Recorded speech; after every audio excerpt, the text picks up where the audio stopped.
Olá, galera, tudo bem com vocês? Como é que foram aí nessa semaninha de recesso, né?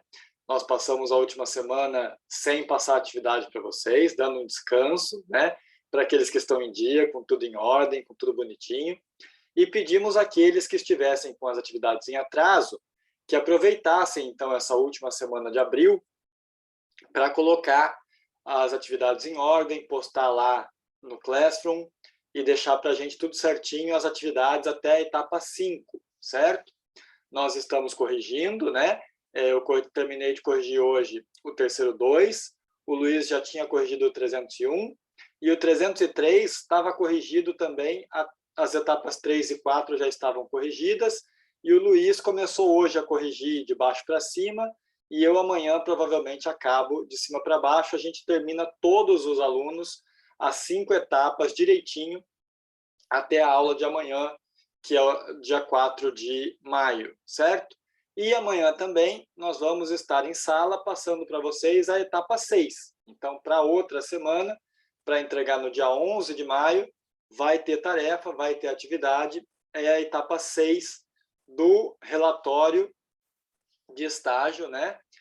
Lembrando sempre que isso tudo a gente faz para a disciplina de estágio supervisionado, do curso técnico em hospedagem, né? Da EEB Maria Rita Flor de Bombinhas, Santa Catarina, certo?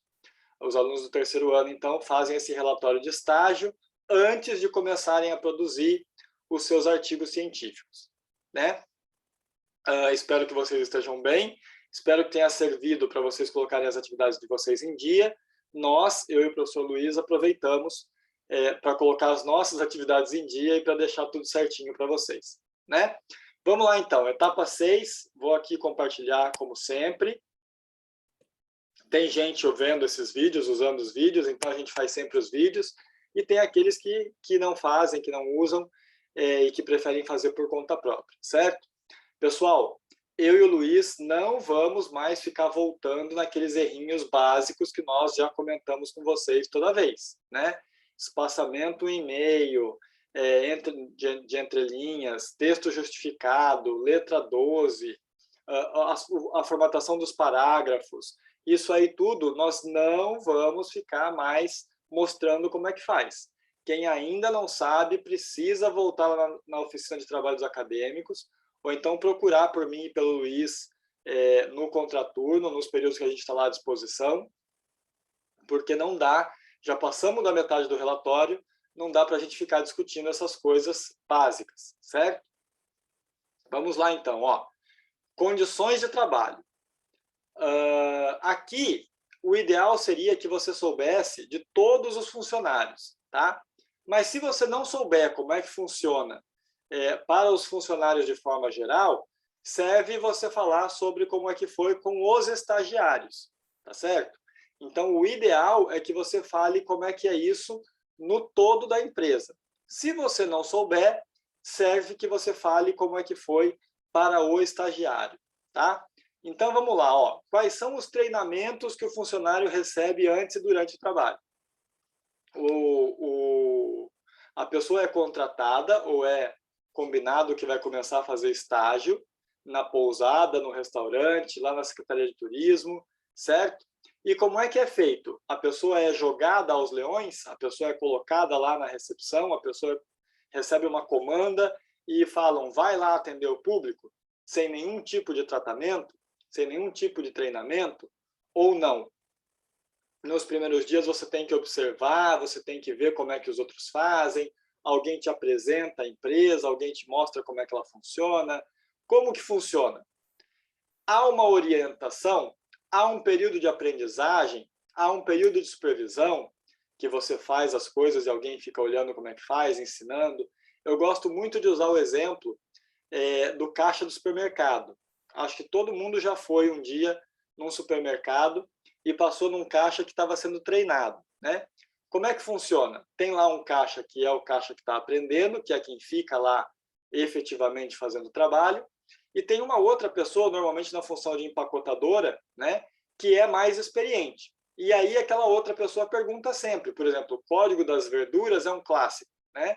Qual é o código do alface, qual é o código da batata doce, qual é o código do repolho e assim por diante. E aí uma vai ensinando a outra como é que faz, até que aquela que está aprendendo se sinta mais firme e comece a fazer o serviço por conta própria.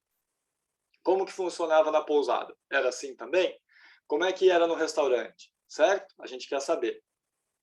A formação acadêmica do funcionário é considerada para o preenchimento dos cargos? Isso é levado em conta? Se você levar o teu diplominha de técnico em turismo, será que vai fazer alguma diferença na hora de você ser contratado? Né?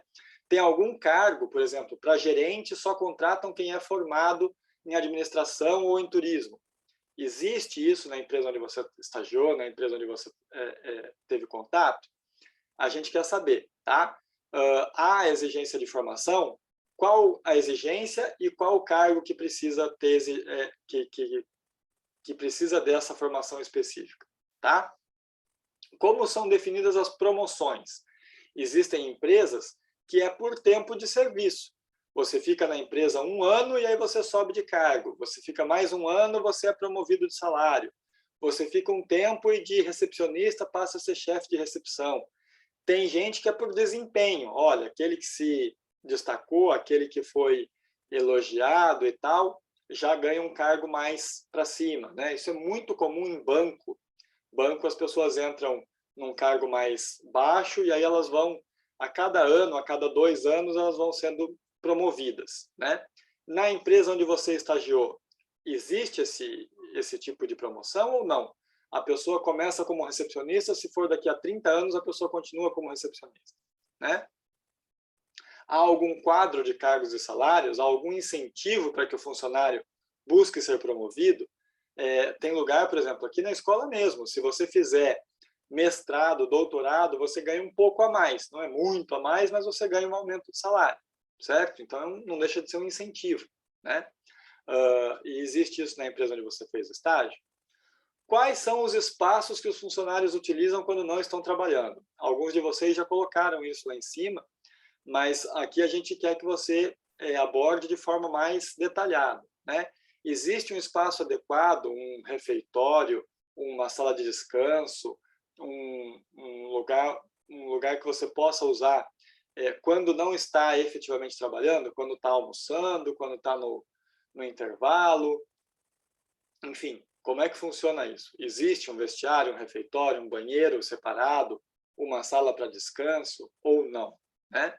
E as refeições dos funcionários, como é que elas são feitas? Há tempo adequado?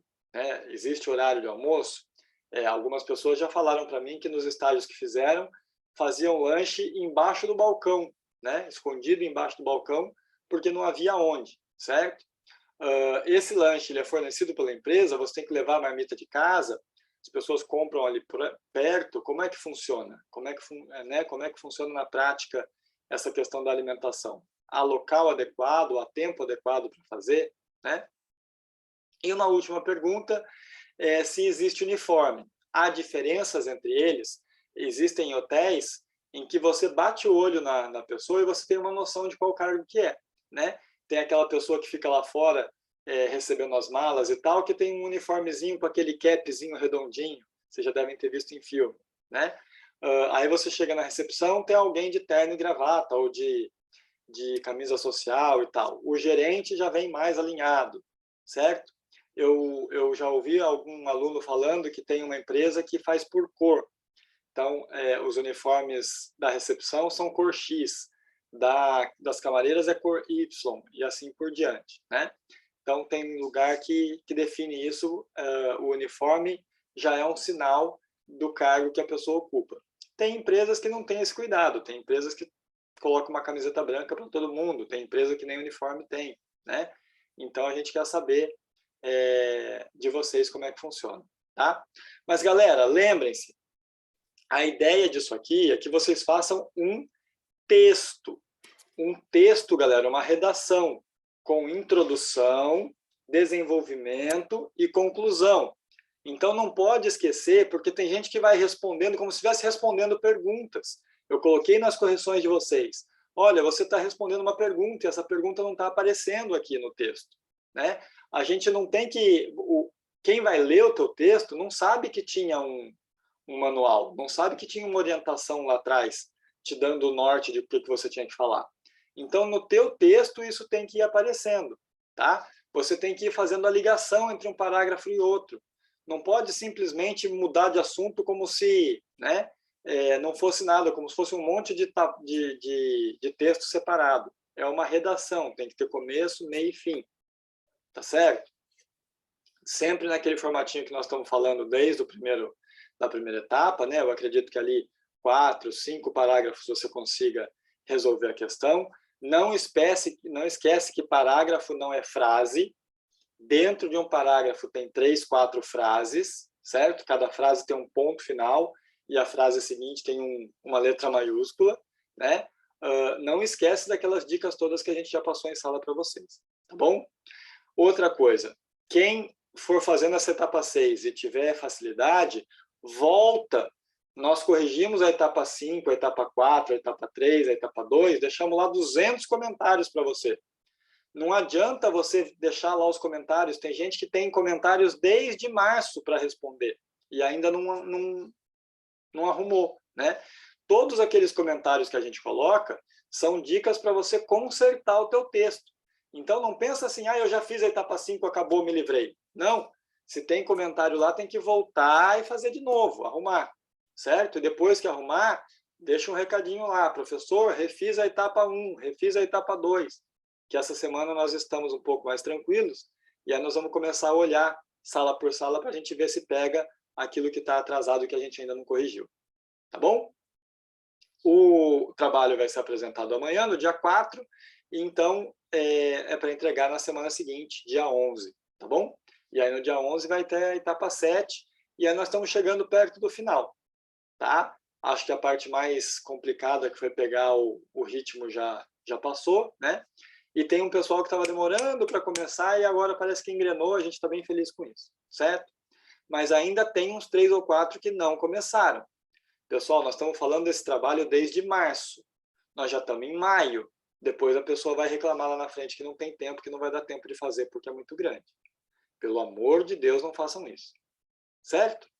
Continuamos à disposição, continuamos lá na escola, pelo WhatsApp, enfim, vocês sabem como achar a gente e nós estamos sempre dispostos a ajudar. Beleza? Um abraço, galera, boa semana e até semana que vem. Tchau, tchau.